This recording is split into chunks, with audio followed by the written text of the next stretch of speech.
Good to have you with us. You're watching The Big Story. I'm Avni Raja. Let's straight go across to the farmers' press conference right now on what happened in the top court today. इस करके गुस्सा ना करया करो। किसी वेले कोई अनजान बंदा कुछ कह जाता है, ਉਹਦਾ ਅੰਦੋਲਨ ਨਾਲ ਸੰਬੰਧ ਨਹੀਂ ਹੁੰਦਾ। ਫਿਰ ਕਈ ਵਾਰੀ ਗੁੱਸਾ ਹੋ ਜਾਂਦਾ, ਮਾੜੀ ਗੱਲ ਹੁੰਦੀ ਹੈ। ਖੈਰ ਹੁਣ ਮੈਂ ਗੱਲ ਸ਼ੁਰੂ ਕਰਨ ਲੱਗਿਆ।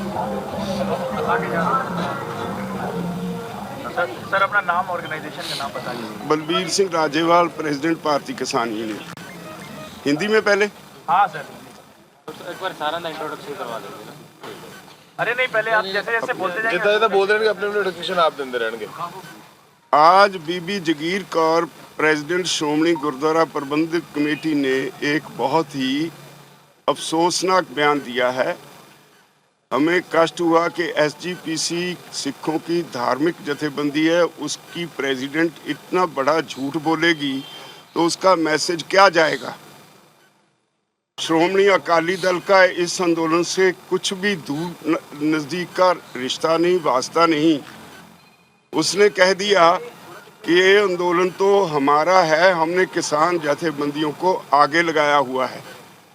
तो हम उसके बयान की निंदा तो करते हैं, इसके साथ अकाली दल से मांग करते हैं कि अकाली दल उसके खिलाफ कार्रवाई करे। दूसरी बात मांग करते हैं कि एसजीपीसी प्रेसिडेंट झूठ बोली है, इसलिए श्री अकाल तख्त साहब उसके खिलाफ कार्रवाई करें। सर क्या नाम हो गया उनका? बीबी जगीर कौर, प्रेसिडेंट हैं श्रोमणी गुरुद्वारा प्रबंधक कमेटी की।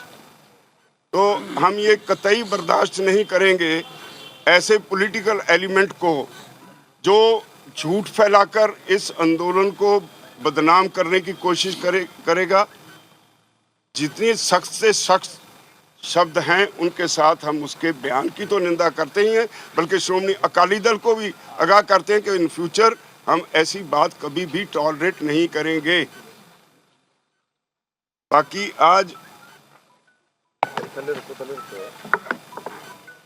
आप सब जानना चाहते हैं, सुप्रीम कोर्ट में एक केस है। अभी हमारे पास उसके बारे में कोई डॉक्यूमेंट्री कोई नहीं आई चीज़।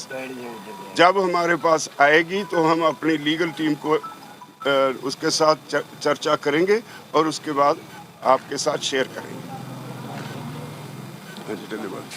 डल्लेवाल जी, सर जगजीत सिंह डल्लेवाल, बस यही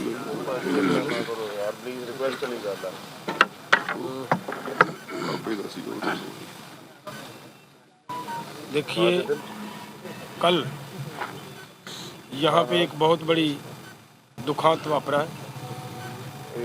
बहुत एक महान हस्ती संत बाबा राम सिंह जी, उन्होंने यहाँ पे जो इतनी बड़ी शहादत दी है देश के किसानों के लिए, उसको आज ये फैसला हुआ है कि आज सुबह दो बैठकें हुई हैं उन्हीं के मामले में को लेकर।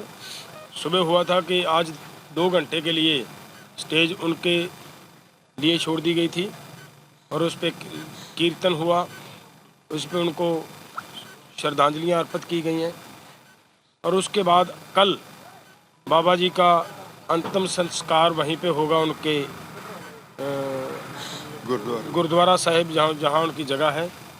वहाँ पे हम लोगों ने ये तय किया है कि यहाँ से कुछ नेता वहाँ पे उनके सत्कार में बड़ी संख्या में और किसानों को भी साथ लेकर वहाँ पहुँचे। करनाल सिगड़े गाँव, क्या गाँव था सर? सिंगड़ा गाँव, सिंगड़ा, वहाँ पहुँचेंगे। और इसके आगे हमारे एडवोकेट साहब सेखू साहब ये कुछ बात बताएंगे। Kiranjeet Singh Sekhon, vice president All India Kisan federation. आज मीटिंग में हमने जो हमारा ये आंदोलन पिछले 27-28 तारीख से जहां दिल्ली में चल रहा है सब बॉर्डर्स के ऊपर, उसका बैठ के हमने एनालिसिस जो है विश्लेषण किया है। और उसमें हमने पाया है भी ये आंदोलन जो है दिन प्रतिदिन और बढ़ रहा है और किसान जो हैं वो लगातार पीछे से, वो यूपी हो, वो राजस्थान हो, वो हरियाणा हो, वो पंजाब हो, उत्तराखंड हो, वो वहाँ से दिल्ली के लिए वो चल रहे हैं और ये मजबूती पकड़ रहा है। और जो यहाँ नहीं आ सकते, जैसे केरला है, तमिलनाडु है, कर्नाटका है और तेलंगाना है और दूर के स्टेट हैं, वेस्ट बंगाल है, बिहार है, उड़ीसा है, वहाँ किसानों ने अपने लेवल के ऊपर इस तीनों जो काले कानून हैं, किसान विरोधी हैं, इनके खिलाफ अपने अपने लेवल के ऊपर बड़े सख्त जो प्रदर्शन हैं वो आयोजित किए हैं। और वहाँ अब 20 तारीख को जितने भी किसान आंदोलन में हमारे भारत देश में कहीं भी किसान जो हैं उनकी मृत्यु हुई है, उनका हम 20 तारीख को गांव पर लेवल के ऊपर और कस्बा के ऊपर, टाउन के ऊपर, सिटी में यहाँ भी किसान संगठन हैं और आम लोग हैं जो इसका विरोध करते हैं, वो उनको श्रद्धांजलि देंगे। और इसलिए हमारा आंदोलन जो है वो मजबूती पकड़ रहा है और जो बीजेपी है, केंद्रीय सरकार है, जो इस हमारे आंदोलन को दूषित करना चाहती है, इसमें खंडित करना चाहती है, इसको अपने अपने प्रचार के माध्यम से ऐसा पेश कर रही है भी कुछ ऑर्गेनाइजेशंस हमारे पास आ गई हैं, हमारी बात हो रही है, वो नाम नेहाद ऑर्गेनाइजेशंस हैं। आप सब लोग देख रहे हो कितने दिनों में, कितनी सर्दी में सब किसान ऑर्गेनाइजेशंस सिंघू पे बैठी हैं, टीकरी पे बैठी हैं, गाज़ीपुर बॉर्डर पे बैठी हैं और मथुरा वाले बॉर्डर पे बैठी हैं और इवन जो जयपुर से दिल्ली को बॉर्डर आता है वहाँ बैठी हैं। इसलिए ये हमारा जो आंदोलन है दिन प्रतिदिन और मजबूत होता जाता है। ये तब ही समाप्त हो सकता है जब ये काले कानून जो हैं इनको केंद्रीय सरकार वापस ले। शिव कुमार कक्का जी, कक्का जी, कक्का जी आप बोलिए, वो जो बॉर्डर से जो अरेस्ट, कक्का साहब थोड़ा बीच में आ जाए ताकि आवाज़ आ जाए। माइक नहीं है, कुर्सी चेंज करा दो, चेंज कर लो कुर्सी। आ जाओ जी, आप बैठे रहो, जाएगी आवाज़, इतने में जाएगी, जोर से बोलेंगे जी। बस बस देखिए, चिल्ला बॉर्डर पर हमारे संयुक्त किसान मोर्चा के एक वरिष्ठ किसान नेता को गिरफ्तार कर लिया है और 350 महिलाओं पर लाठीचार्ज हुआ है जिला बॉर्डर जी, और 450 लोगों को डिटेन किया है। ये बहुत दुर्भाग्यपूर्ण है। मध्य प्रदेश से, अन्य राज्यों से आने वाले किसानों को भी रोका जा रहा है। हम इसकी निंदा करते हैं और सरकार से अपील करते हैं कि इस प्रकार की कार्रवाई करना बंद करें, न इसका माकूल जवाब हम सरकार को देंगे। हमारे हौसले अभी पस्त नहीं हुए, बुलंद हैं और सरकार को घुटना टिका कर रखेंगे। एक दूसरा, चूंकि ये माहौल, आज की प्रेस कॉन्फ्रेंस है, ये बड़ी दुखी मंच, माहौल भी हमारा गमगीन है, हमारे सभी साथी बहुत दुखी हैं। बाबा राम सिंह जी एक संदेश देकर गए हैं कि वो कितनी गहराइयों तक इस आंदोलन से जुड़े थे, वो कितने व्यथित थे कि उन्होंने भगत सिंह की तरह, भगत सिंह को ऐसा लगा, शहीद आजम को, कि मेरी फांसी के बाद एक इंकलाब आएगा। और एक तो ये कि सरकार को दे रही चुनौती कि हम इस कदर पीड़ित हैं, इस कदर हम कष्ट में हैं कि हमको आज ये कदम उठाना पड़ रहा है।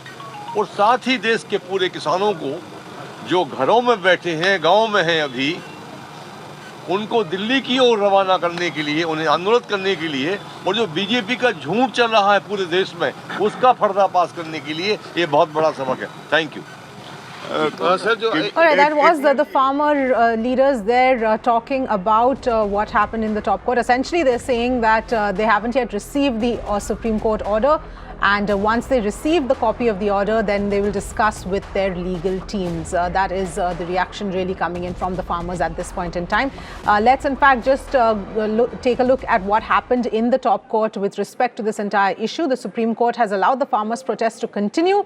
it took up a plea on the farmers' agitation as of this afternoon. Now, the Chief Justice of India said that the court recognized the farmers' rights to protest against the centre's laws, and it was even sympathetic to their cause, provided that the protests do not infringe upon the fundamental rights of other citizens. The Apex Court also formed an independent committee for negotiations between the farmers and the centre. Significantly, the Chief Justice had suggested that the centre should explore the possibility of putting the farm laws on hold for the moment until this issue is resolved and talks can be had with the farmers, but the centre had refused to do that.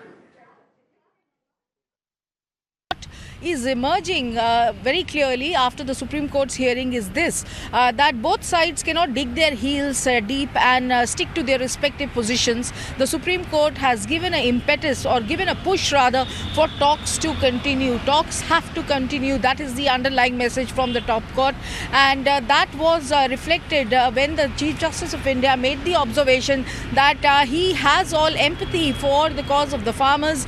Farmers form the backbone of this country. But these protests cannot continue indefinitely, because the protests were started with a purpose. The purpose of these protests cannot be met if both sides decide to not conduct any further conversations or stick to their respective positions, to which, very importantly, the solicitor today also submitted before the Supreme Court on behalf of the Government of India that the government is not being adamant.